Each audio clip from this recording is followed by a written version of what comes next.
सकाळी उठून पेपर वाचत होता तेव्हा त्याची बायको पल्लवी त्याच्या हातात चहाचा कप देत म्हणाली, महेश, माधुरीताईंचा फोन आला होता.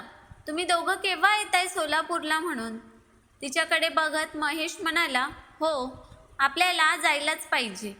यावर पल्लवी म्हणाली, त्यांचं म्हणणं आहे या 8 दिवसात या, नाहीतर आपली भेट होणार नाही. यावर महेशने विचारले, का?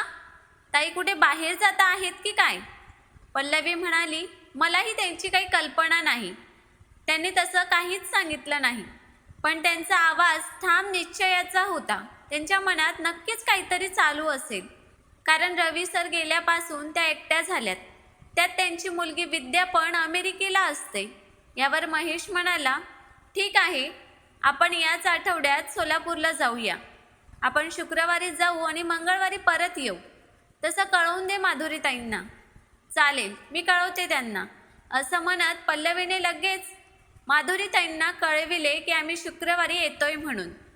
मग दुसऱ्या दिवशीपासून पल्लवीची माधुरीताईंच्या आवडीच्या वस्तूंची खरेदी सुरू झाली. शुक्रवारच्या दिवशी महेश आणि पल्लवी त्यांच्या कारने सोलापूरला जायला निघाले.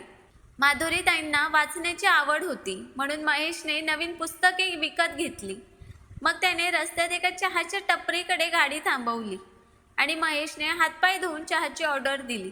बरेच दिवस नवऱ्याला विचारायचे म्हणत होती. शेवटी ते पल्लवीने विचारलेच की महेश, रवी सरांच्या निधनाचे माधुरीताईंना दुःख झाल्याचे वाटले नाही, नाही का? दुःख न दाखवण्याची पद्धतच आहे सुशिक्षित समाजात. आणि माणसे 2 प्रकारची असतात. काही माणसं ओक्साबोक्सी रडतात आणि काही जण बाहेरून दाखवत नसेल तरी मनात ठेवतात. माधुरीताईंनी त्यांच्या दुःखांचे प्रदर्शन केले नसेल कदाचित, पण त्या हादरलेल्या दिसत होत्या. यावर महेश म्हणाला, हो, कारण रवी सर असे अचानक गेले ना. त्यांना कसलाही आजार नव्हता. रात्री झोपले ते सकाळी उठलेच नाहीत. तसे सर बेफिकर असायचे. यावर पल्लवी म्हणाली, हो ना, सरांना मटण फार आवडायचे. ते आपल्याकडे आले तर तू 2 किलो मटण आणायचास आणि त्यातील जास्त तेच संपवायचे. माधुरीताई मात्र त्यांच्या एकदम विरोधी.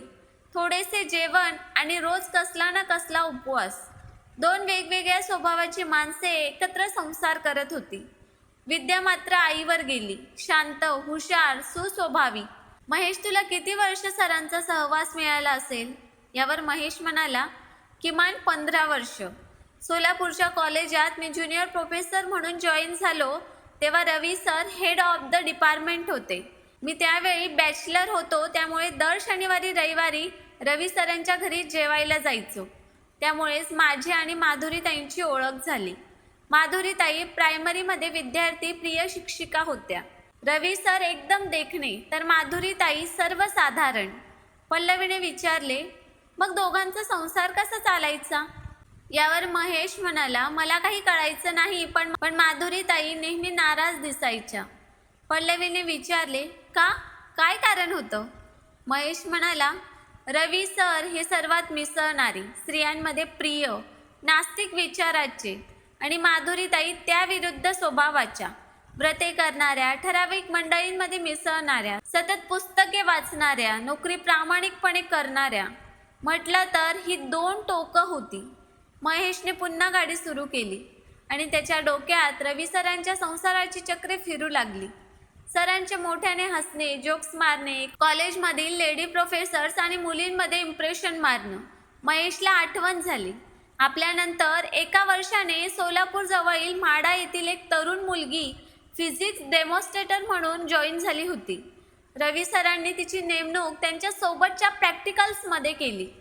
त्यावेळेस महेशच्या लक्षात आलं होतं की ती मुलगी रवी सरांबरोबर प्रॅक्टिकल करायला नाराज असायची, पण आपण जर प्रॅक्टिकलला असलो तर खुश असायची. एका महिन्यानंतर एकदा ती त्रासलेल्या चेहऱ्याने आपल्याला म्हणाली की महेश सर, मी नोकरी सोडते, मला इथे खूप त्रास होतोय. मी म्हटलं, अगं कसला त्रास? सांग मला, मी तुझी काही मदत करू शकेल. यावर ती म्हणाली होती की नाही, ते तुम्हाला शक्य नाही. मग दुसऱ्याच दिवशी तिने राजीनामा दिल्याची बातमी आली. पुन्हा कधी ती दिसलीच नाही. सरांकडून तिला काही त्रास झाला होता का? महेशच्या मनात ती शंका त्या वेळेपासून होती. पण ती परत दिसली नाही, त्यामुळे तो विषय तिथेच संपला. दुपारी 1:30च्या सुमारास ते दोघे माधुरीताईंच्या घरी पोहोचले. माधुरीताई त्यांची वाटच बघत होत्या. दोघं येताच क्षणी त्यांना खूप आनंद झाला असे वाटले. त्यांनी चहा दिला आणि विद्येची खोली दाखवली आणि म्हणाल्या, फ्रेश व्हा आणि जेवायला या, जेवण तयार आहे. हो ताई, 5 मिनिटात येतो, असे म्हणत महेश आणि पल्लवीने विद्येच्या खोलीत आपली बॅग ठेवली आणि फ्रेश होऊन आणि कपडे बदलवून जेवायला बसले. महेश पूर्वी सोलापूरला असताना बराच वेळा माधुरीताईंच्या हातचं जेवला होता. त्यानंतर सुद्धा तो वर्षातून एकदा तरी रवी सरांना आणि ताईंना भेटायला यायचा. पण पल्लवी मात्र एकच वेळेस आली होती. त्यानंतर मागच्या वेळेस रवी सरांचं निधन झालं तेव्हा दोघंही आले होते. दोघांना माधुरीताईंच्या हातचं जेवण मनापासून आवडलं. मग भांडी वगैरे दोघींनी गप्पा मारत 10 मिनिटात आटोपली आणि महेश पल्लवी आपल्या रूममध्ये आराम करायला गेली. 5 वाजता महेश आणि पल्लवी उठले, तोंड धुवून हॉलमध्ये कॉफी प्यायला आले. 3 जण हॉलमध्ये बसून कॉफी पीत गप्पा मारू लागले. ताईंनी पल्लवीला विचारले, पल्लवी, तुझं माहेर कुठलं ग? पल्लवी म्हणाली, करमाळ्याचं. आणि तुमचं माहेर कुठलं? त्यावर ताई म्हणाल्या, रायगडचं.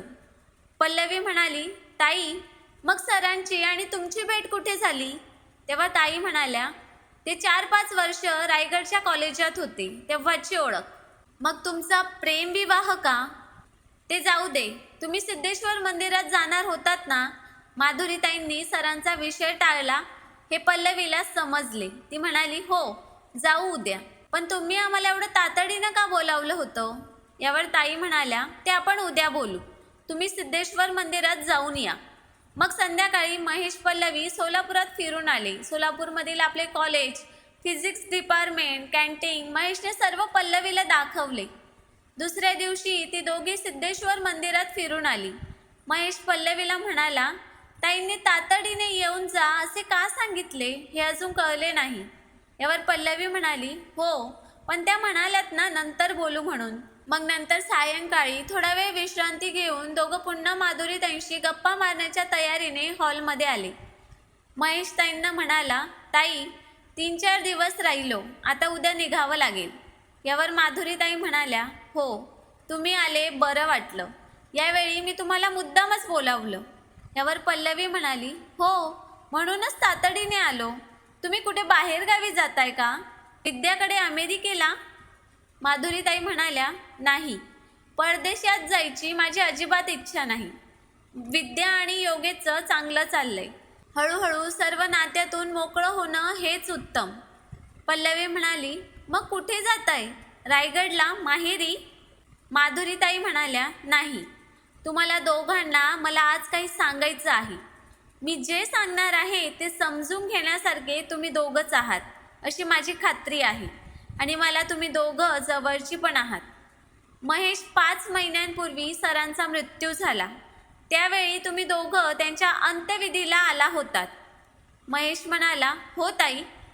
थोडं थांबत ताई निश्चयाने म्हणाल्या, सरांचा मृत्यू नैसर्गिक नव्हता. महेशने चकित होत विचारले, काय म्हणजे? माधुरीताई म्हणाल्या, म्हणजे सरांना नैसर्गिक मृत्यू आला नाही. यासाठीच तुम्हाला मी बोलावले आहे. तुम्हाला मला सरांचा आणि माझा मागचा सर्व भूतकाळ सांगायचा आहे. माझा जन्म रायगडचा. मी ज्या कॉलेजमध्ये शिकत होते त्याच कॉलेजात सर फिजिक्स शिकवायला आले. सर देखणे, तरुण, हँडसम होते म्हणून कॉलेजच्या सगळ्या मुली त्यांच्यावर जीव ओवाळून टाकायला तयार होत्या. त्यांना पण मुलींमध्ये मिसळायला आवडायचे. माझ्या गल्लीतली माझी एक मैत्रीण चैताली होती. ती दिसायला खूप सुंदर होती. आम्ही दोघी सोबतच सायकलवरून कॉलेजला जायचो. सरांच्या रुबाबाची भूल तिच्यावरही होती आणि माझ्यावरही. मग काही दिवसांनी ती कॉलेजला लवकर जायला लागली. माझ्या काही मैत्रिणींनी तिला सरांबरोबर कुठल्या हॉटेलमध्ये बघितल्याचं सांगत होत्या, पण मी स्वतः मात्र कधी बघितले नाही. मग अचानक चैतालीने काही महिन्यांनी कॉलेजला येणेच बंद केले. तिची चौकशी करण्यासाठी मी तिच्या घरी गेले तेव्हा तिच्या वडिलांनी ती कॉलेजसाठी पुण्याला गेली म्हणून सांगितलं. त्यानंतर चैताली मला अनेक वर्षांनी साताऱ्यातील एका लग्नात भेटली. हा विषय पुढे येईलच. कॉलेजच्या एका नाटकात मी भाग घेतला होता आणि ते नाटक रवी सर बसवत होते. या नाटकात आणखी माझी एक मैत्रीण काम करत होती.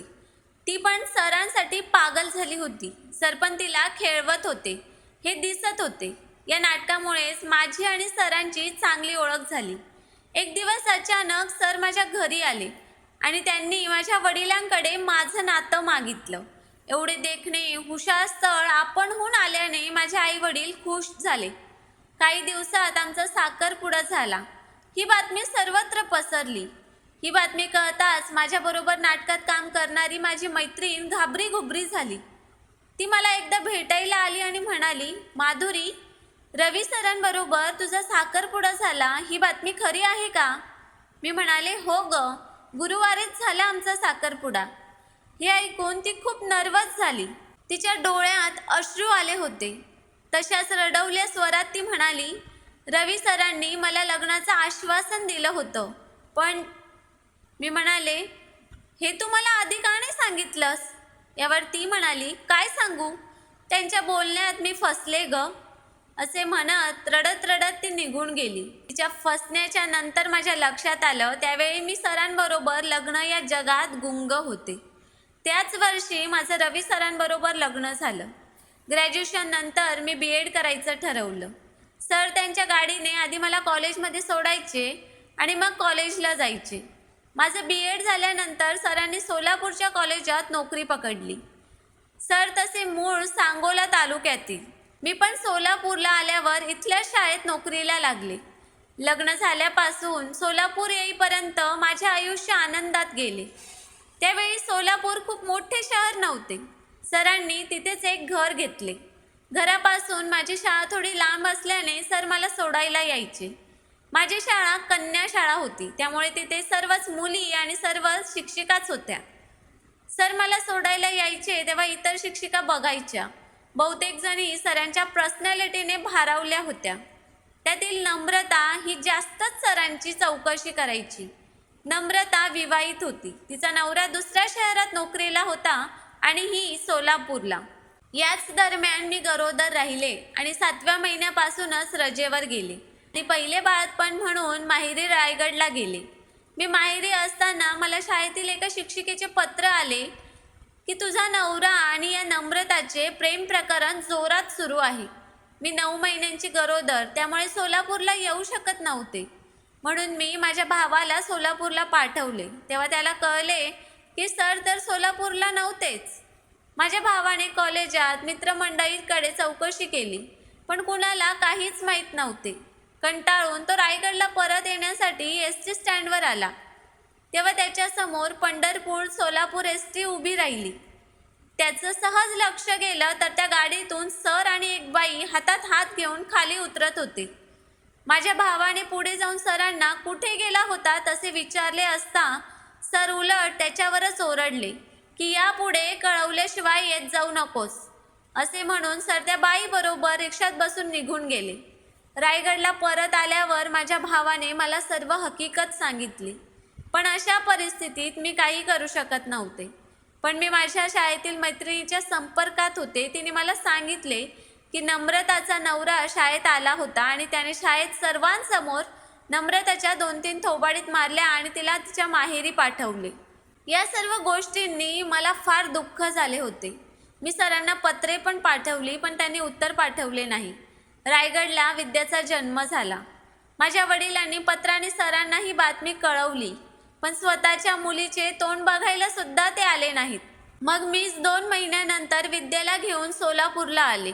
पंढरपुरात कोणासोबत गेले होतात, कोण होती ती, असा मी सरांना जाब विचारला असता माझ्या वैयक्तिक बाबतीत लक्ष घालू नकोस एवढं बोलून त्यांनी विषय टाळला. त्या दिवसापासून मी त्यांच्यासोबतचे नवरा बायकोचे नाते संपवले. पण नाइलाजाने आम्ही एकाच घरात राहत होतो, कारण विद्या लहान होती. मी नोकरीही करत होते आणि रात्रभर विद्याला जवळ घेऊन रडत होते. मध्येच माधुरीताई महेशला म्हणाल्या, महेश, तू सोलापुरात नोकरीला केव्हा आलास? 1997 मध्ये ताई. यावर ताई म्हणाल्या, अगदी बरोबर. 1997 साली तुमच्या फिजिक्स डिपार्टमेंटमध्ये सांगोला जवळची एक मुलगी डेमॉन्स्ट्रेटर म्हणून नोकरीला आली होती. ते तुला आठवतच असेल. यावर महेश म्हणाला, हो ताई, मला चांगलंच आठवतंय. पण ती तर महिनाभरच इथे राहिली. मग त्यानंतर कुठे गेली देव जाणे. मी याविषयी सरांना पण विचारले होते, तेव्हा त्यांनी खांदे उडवले. यावर माधुरीताई म्हणाल्या, सरांना खांदे उडवायला काय? अरे, सरांमुळेच ती कंटाळली. चांगल्या घरातील मुलगी होती ती, म्हणून नोकरी सोडून गेली. यावर महेश आश्चर्याने म्हणाला, काय म्हणता? ती मला म्हणालेली की इथे मला त्रास होतो म्हणून. यावर माधुरीताई म्हणाल्या, त्रास कोणामुळे? तर फिजिक्स डिपार्टमेंटच्या हेडमुळे. सर तिला छळत होते. प्रॅक्टिकलच्या वेळी अंगचटीला येत होते. घाणेरडे जोक्स ऐकवत होते. ती मुलगी चांगल्या घरातील होती. ती मला भेटायला आली तेव्हा मला रडून रडून सर्व सांगत होती. मी तिला सांगितलं की तो माझा नवरा असला तरी तो माझा ऐकून घेणारा नाहीये. तू प्रिन्सिपलकडे तक्रार कर. ती तशीच रडत रडत गेली आणि मग तिने नोकरीच सोडली. मी फक्त विद्यासाठी या घरात राहत होते. तिला मोठं करायचं होतं, शिक्षण द्यायचं होतं. हा एवढा शिक्षण घेतलेला माणूस मुलीकडे किंवा तिच्या अभ्यासाकडे डुंकूनही बघत नव्हता. सतत स्वतःमध्ये गुंग असायचा. नवीन नवीन फॅशनेबल कपडे, केसांच्या स्टाईल, सेन्स, बूट्स आणि नवीन मॉडेलच्या गाड्या. मी साताऱ्याला नात्यातल्या लग्नाला गेले तेव्हा रायगडला मला खूप वर्षांनी माझी मैत्रीण चैताली भेटली. कॉलेज काळात आम्ही दोघी नेहमी सोबत असायचो. मला बाजूला घेऊन ती माझ्या गळ्यात पडून खूप रडली. तिने मला सांगितले की सर तिला घेऊन हॉटेलात जात होते, लग्नाचे आश्वासन देत होते आणि त्याच वेळी सर कॉलेजमधील मोरे मॅडमांबरोबर पण फिरत होते. त्यांनाही लग्नाचे वचन देत होते. हे जेव्हा चैतालीला लक्षात आले तेव्हा ती खूप रडली आणि आत्महत्या करायला गेली. पण तिच्या मोठ्या बहिणीने तिला सावरले आणि ती तिला पुण्याला घेऊन गेली. माझ्या मनात आले की चैतालीने आधीच मला हे सर्व सांगितलं असतं तर मी सावध झाले असते आणि माझे आयुष्य वेगळ्या मार्गाने गेले असते. महेश, तुला सांगते, अजून कितीतरी स्त्रियांना तुझ्या सरांनी खेळवले असेल देव जाणे. एक खेळणे खेळायचे, खेळून झाले की फेकून द्यायचे, की मग दुसरे खेळणे आणि त्यांचं नशीब की त्यांना अशा खेळणी भेटतच राहायच्या. मला हे सर्व असह्य होत होतं म्हणून मी रात्री झोपेच्या गोळ्या घ्यायला लागले. मी डोकं शांत ठेवण्यासाठी मानसोपचार तज्ज्ञांची मदत घेत होते. जगासमोर तर मला नवरा बायकोचं नाटक करायलाच लागायचं. यात एकच समाधान होतं की माझी विद्या हुशार निघाली. उत्तम गुणवत्ता मिळवून डॉक्टर झाली. मग तिला योगेश भेटला आणि माझ्याच संमतीने त्यांनी लग्न केले आणि दोघं अमेरिकेला सेटल झाले. महेश, पल्लवी, मी तुम्हाला माझी ही कर्मकहाणी सांगत आहे. कदाचित अजूनही हे सर्व असंच चाललं असतं आणि माझं तोंड बंदच राहिलं असतं.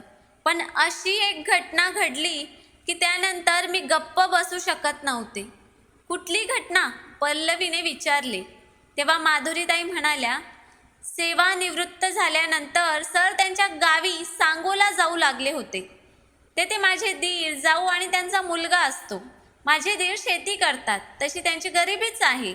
मी माझ्या पगारातून माझ्या दीरांना जावेला मदत करत असे. सर गावी जाऊन शेतात आपले मन रमवायला लागले म्हणून मी पण खुश होते. मला वाटले की तेवढेच इथले सोलापुरातील त्यांचे प्रताप थोडे कमी होतील म्हणून. पण नंतर माझ्या लक्षात आले की सर हल्ली बरेच दिवस ते गावीच असतात. खरं तर एका ठिकाणी चिकटून राहणारे ते नाहीत. असं असूनही ते तिथेच राहायला लागले आणि एक दिवस माझ्यावर जणू आभाळच कोसळले. कोणीतरी एका पाकिटातून काही फोटो पाठवले होते. त्या फोटोत माझी लहान जाऊ सरांच्या मिठीत दिसत होती. नको त्या अवस्थेत दोघांचे फोटो होते. मी आयुष्यात कधी इतके हादरले नव्हते जितकी ते फोटो बघून आदरले. आमच्या कुटुंबाला प्रत्यक्ष वाळवी लागली होती आणि सारं कुटुंब या वाळवीने बेचिराख होणार होतं. आमच्या कुटुंबाला या कृष्ण सर्पाने वेटाळा घातला होता म्हणून आता या कृष्ण सर्पाला ठेचायलाच हवं होतं. आजपर्यंत मी त्यांच्या सगळ्या गोष्टींना सहन केले, पण हे सहन करणे माझ्यासाठी अशक्य होते. याचा शेवट करायलाच हवा म्हणून मी मन घट्ट करून निर्णय घेतला आणि एकदा जेव्हा माझा नवरा घरी आला तेव्हा तो रात्री झोपल्यानंतर सकाळी जिवंत उठणारच नाही अशी मी तजवीज केली. हे ऐकून महेश आणि पल्लवी चित्कारले. काय? ताई म्हणाल्या, होय महेश, मीच मारलं सरांना, मीच ठेचलं त्या कृष्ण सर्पाला. एवढं बोलून ताई गप्प झाल्या. हॉलमध्ये स्मशान शांतता पसरली. महेश पल्लवीही गप्प झाले. काही मिनिटांनंतर ती शांतता भंग करीत ताई म्हणाल्या, महेश, मी मुद्दाम तुम्हाला बोलावले आहे, कारण जायच्या आधी हे सर्व मला कोणाला तरी सांगायचंच होतं. यावर पल्लवीने काळजीने विचारले, ताई, कुठे जाताय तुम्ही? यावर ताई म्हणाल्या, या सर्वातून मला आता सुटायचं आहे. पल्लवीने विचारले, ताई, तुम्ही जीवाचे काही बरे वाईट तर? यावर ताई म्हणाल्या, नाही पल्लवी, मी जीवाचे बरे वाईट का करू? माझ्या आईने 9 महिने मला तिच्या गर्भात वाढवून जीवदान दिले आणि ते शरीर मी आत्महत्या करून का नाहीसं करू? पल्लवी म्हणाली, मग ताई तुम्ही आमच्याकडे या, मोहोळला आमचं मोठं घर आहे. यावर ताई म्हणाल्या, नाही, मी कुणाकडेच जाणार नाही, मी माझी व्यवस्था केली आहे. गेली 1 वर्ष मी याच कामात होते. या सोलापुरात मी आता थोडेच दिवस राहीन. विद्याला मी सर्व कळवले आहे. माझ्या नावची सर्व संपत्ती मी दान केली आहे आणि सरांची संपत्ती त्यांच्या भावाला दिली आहे. गावची जमीन, घर त्यांच्या भावाच्या नावे करून दिलंय. आता फक्त हे घर शिल्लक आहे. त्याची 1 किल्ली तुमच्याकडे राहू द्या आणि 1 किल्ली विद्याला मी पाठवून दिली आहे. तुम्ही कधीतरी सोलापूरला याल तेव्हा या घरात राहा. विद्या भारतात वर्षातून एकदा येते, तेव्हा ती पण इथे राहील. पल्लवी म्हणाली, ताई, सर्व निर्वानिरव करताय तुम्ही. यावर ताई म्हणाल्या, होय पल्लवी, महेश, ही तुमची आणि माझी शेवटची भेट. चला झोपा आता, मला पण आता खूप झोप येते, सकाळी बोलू. असं म्हणत माधुरीताई उठून आपल्या बेडरूममध्ये गेल्या आणि त्यांनी बेडरूमचे दार आतून बंद केले. महेश, पल्लवी पण उठले आणि आपल्या बेडरूममध्ये गेले. दोघं बेडवर पडले पण झोप येईना. माधुरीताई जे सांगत होत्या ते सत्य की भास हेच त्यांना कळत नव्हते. रवी सरांचं हे दुसरं रूप ऐकून महेश व्यथित झाला. ताईंनी नेमका काय निर्णय घेतला हे पण त्याला समजत नव्हते. रात्री ते दोघं खूप वेळ ताईंचाच विषय बोलत राहिले, त्यामुळे सकाळी थोडं उशिराच त्यांना जाग आली. पल्लवी बेडरूमच्या बाहेर पडून ताईंच्या खोलीकडे गेली तर दार बाहेरून बंद होते. तिने दार उघडले तर आत कोणीच नव्हते. तिने महेशला उठवले, तो पण बाहेर आला. बंगल्याच्या आजूबाजूला, बागेत, गच्चीत, गेटकडे, रस्त्यावर सगळीकडे बघितले पण ताई कुठेच नव्हत्या. महेशला आठवले की काल रात्री ताईंनी ही आपली शेवटची भेट म्हणून सांगितले ते खरे केले होते. दुपारपर्यंत वाट बघून महेशने घराला कुलूप लावले आणि त्यांच्या घरी परत जायला निघाले. तर मित्रांनो, स्टोरी कशी वाटली ते कमेंट करून नक्की सांगा. आम्ही नेहमीच तुमच्या कमेंट्स आणि लाईकची वाट बघत असतो. आणि स्टोरी आवडली असेल तर चॅनलला सबस्क्राईब करायला पण विसरू नका. मित्रांनो, आमच्या सेकंड चॅनलला पण सपोर्ट करा. त्याच्यात तुम्हाला भरपूर काही नवीन गोष्टी शिकायला मिळतील. एकदा नक्की व्हिजिट करा. त्याची लिंक डिस्क्रिप्शनमध्ये दिलेली आहे. धन्यवाद.